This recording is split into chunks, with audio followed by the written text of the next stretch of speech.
At Lockhart Smokehouse, we found up the great smoked meat classics that made Lockhart the barbecue capital of Texas, right here in DFW, with locations in Dallas, Bishop Arts District, downtown Plano, and Texas Live in Arlington. Come try some of our mouth-watering brisket, sausage, ribs, and other meats all smoked over Texas post oak.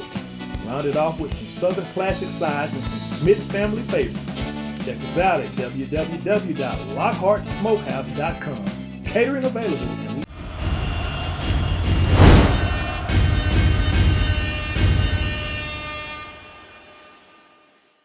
Jonte's on the end down there. My son Cayman is right next to him. DJ Bailey is right there, the quarterback, and Booker, I'm playing out this world linebacker, is right next to me.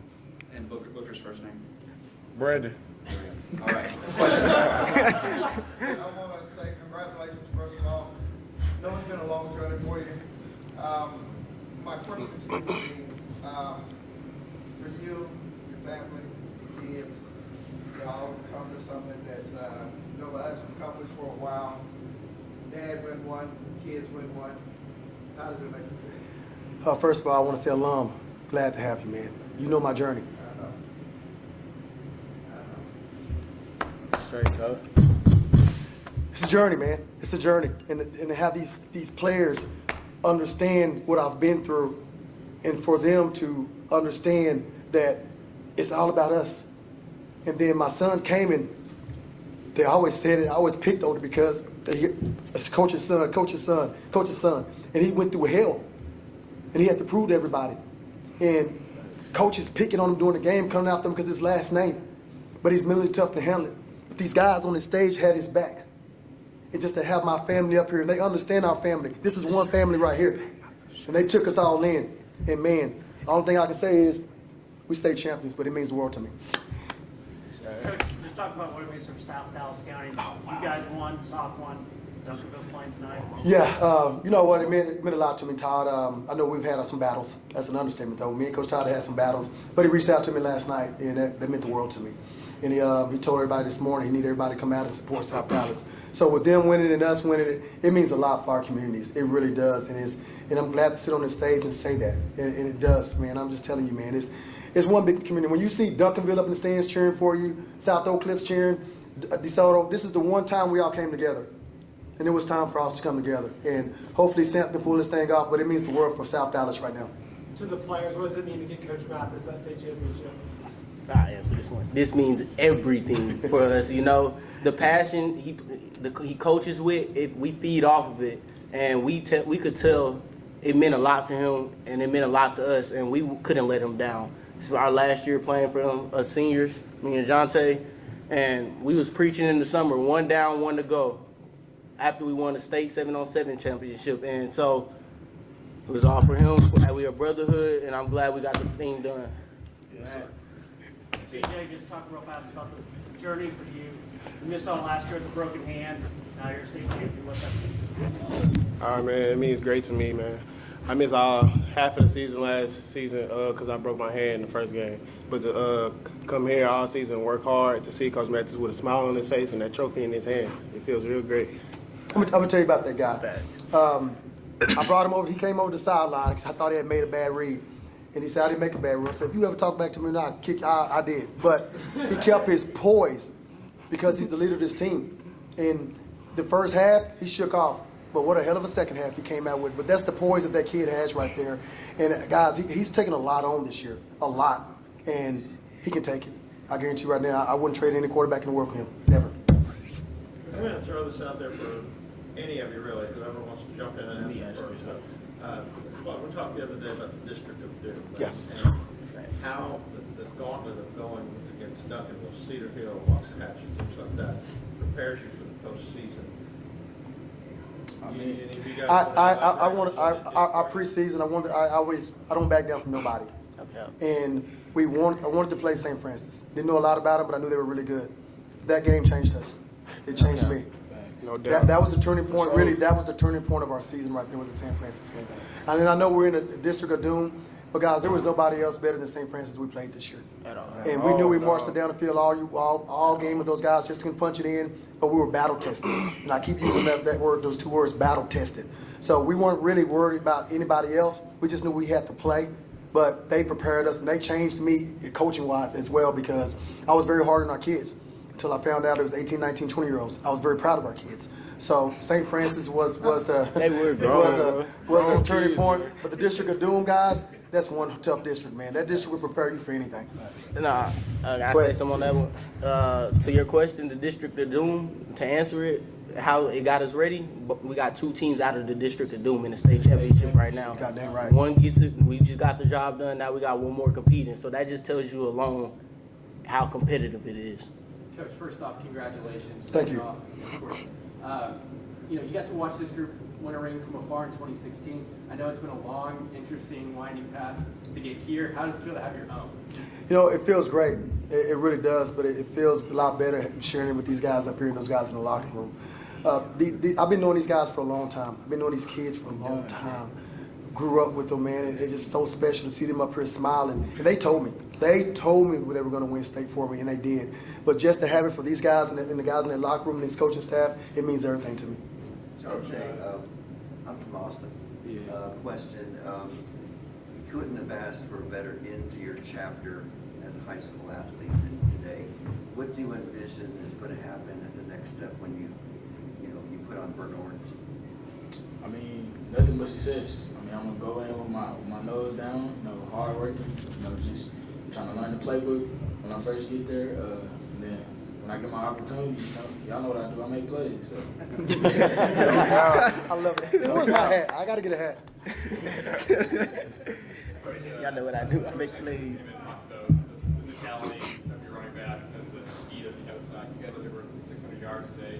You've talked about the versatility of this offense. What do you see in terms of that versatility you guys have today? Well, it's unfortunate to have to say this, but our offense really changed again when Crimson broke his jaw. And when he broke his jaw, that put Wisner back in the offense where we thought what we're doing this summer, and that opens everything up. So when you have the playmakers on the field, you got to pick your poison. You can't continue to just double team Jonte the whole game and think nobody else is going to do anything about that, and they did. It was unbelievable. So every time they did that to Jonte, they just opened up the offense. And those running backs, they do this thing together. It's all about them. And when it was their time, they did it. And the thing about Jonte, he grew up a lot. He started understanding what they were doing to him. And it was okay because everybody else is doing their job. So he was good with that. And just to have a great teammate like that and everybody doing their job, it's wonderful. I think we had over 600 yards again on offense.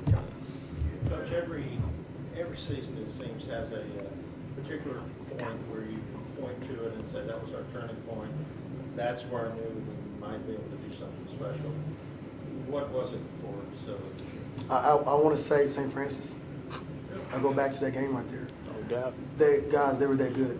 But we went up and down the field on them over and over and over. We just didn't score. Stopped them too. And we just kept stopping them. And we kept stopping them. And finally they pulled away late in the third quarter and into the fourth quarter. But I'm just telling you, I was hard on those kids. I was really hard on my ball club. I did. I had to call them in and ease up on them. I was that hard on them after that game, so it changed us. Let me tell you how hard you was. You took me out, second quarter, I didn't go back in, for instance, because of the stupid 15 yards. I thank him for it, made me a better player for it. But at the time, coach, I ain't gonna lie. They were, I ain't lying, I was real hard, guys. I really was. It hit me. It finally hit me where who we were playing and what kind of kids they had, and I had to ease up on them, and I'm glad I did. Like I told them, a coach sometimes makes mistakes, but that's a good mistake I made, but we learned from it, we moved on. But they took it, and they moved on, so they can take some coaching, trust me. So when they go to college, I'm not worried about those guys taking coaching. They can do it. I wouldn't call it a mistake. Coach Brandon, y'all's defense, y'all 5 sacks, 13 tackles for loss overall. Can you just kind of talk about how your defense kind of took over that game in the second half? Yeah, we just all came together. We saying that this our last game of the season. And with that, we balled out. Coach told us last practice, he said, give it all you got in the hundreds. And we gave it all we got. Translated to the field, man. Couldn't ask for a better ending.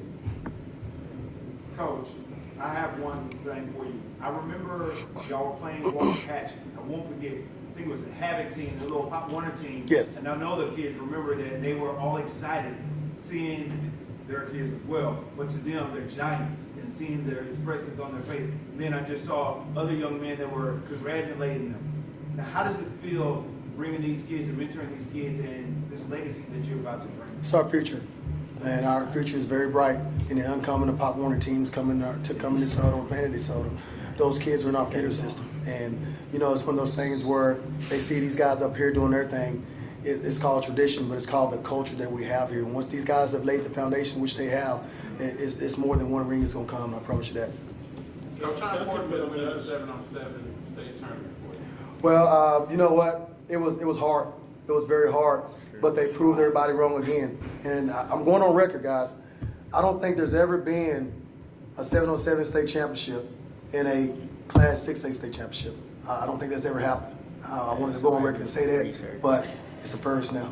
If Centerville holds their own now and wins, this will be only the second time in history that two teams in the same district, about the same distance apart, Lamarck and Texas City, brought home state championships. Well, you know what? I really hope they do. Because it says a lot about our district. It says a lot about our communities. It says a lot about me and Coach Samples, because I think there will be history. I really do. I think having two African American coaches win the 6A state championship, Division I, Division II, I think there will be history. I really do. So I'm hoping and pulling for him. And then you add Coach Todd in the mix, you have three coaches. And heck, what can you say? We're very blessed. For that point, the ninth African American coach to win a state title, could be 3 this weekend. What does that mean? You know what? It means a lot to me because of my kids. These guys on stage, they wanted me to be the first African American to win it in 6A. Yep. And made history. They wanted that for me. And Yes, sir. I didn't even think about it. I really didn't. They the one that brought it up to me, and they wanted it. And from what I'm saying, from what I'm hearing right now, I think that's true. We got one more question. Kaden, your dad mentioned it was kind of hell on you sometimes coming up. What was it like from your vantage point, and what does it mean to you at this point tonight? Probably what he meant, and no, this is exactly what he meant. Playing at DeSoto, people hated on me because who I was and my last name, and other teams doesn't like me because who my dad is. You know, it's from the inner city, and he always told me to get your little group of friends and keep them and stick by them because those are the ones that's really there for you. And I've done that, and I learned to grow up. I used to let it get to me and beat me up, and I used to cry there in his office, and it used to hurt me. And I finally understood what he was telling me, and it made me grow as a person, and it made me more mentally tough, and just the person I am today now. Well said. Thank you.